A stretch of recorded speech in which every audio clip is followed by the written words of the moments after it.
Bien, alors voilà, j'ai dû pivoter donc sur plusieurs points. Donc j'ai mis un moteur plus puissant. J'ai mis un moteur de 200 watts. Enfin 200 watts en théorie en fait, il fait pas autant mais bon. Et puis j'ai mis l'alternateur directement sur l'axe. Donc en prise directe, j'ai pas de multiplication parce qu'avec la multiplication j'avais la courroie qui empruntait un peu d'énergie, puis j'avais des axes qui étaient à peu près axés, mais bon, qui créaient des durs, donc ça crée beaucoup de consommation, et beaucoup de frottement. Donc j'ai pivoté, je suis passé en direct. Bon, alors c'est comme les machines que j'avais avant, hein. Les machines que j'avais avant, j'étais en direct. Donc normalement, je devrais pouvoir tirer de l'énergie. J'ai toujours pas relié de. Enfin, j'avais fait un rapide test en puissance, ça donnait rien, quoi, parce que j'ai déjà, je consommais énormément de sauce. Bon, là, avec 20 watts, normalement, je dois démarrer.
Voilà, bon.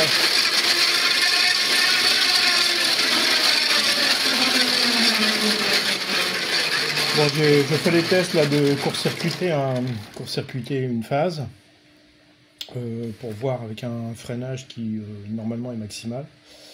Donc il y a une variation de vitesse bien sûr, il y a une variation de courant d'entrée oui aussi. Bon, après il va falloir voir ce que ça donne en puissance débitée, parce que c'est vrai que l'alternateur freine assez fort quand même lorsqu'on court-circuite les phases. Et donc là j'ai un freinage qui est pas trop important. Donc on va voir ce que ça donne sur les mesures. Alors en revanche sur les mesures ça va être un peu chiant parce que j'ai toujours pas de charge ajustable. Et ça serait bien que j'en ai une. C'est relativement coûteux. Faut que je vois ça, si je peux investir ou pas, faut que je regarde. Enfin, on va déjà faire des mesures dans un premier temps, et puis si ça paraît intéressant, à ce moment-là, je ferai les investissements nécessaires pour faire des mesures sérieuses.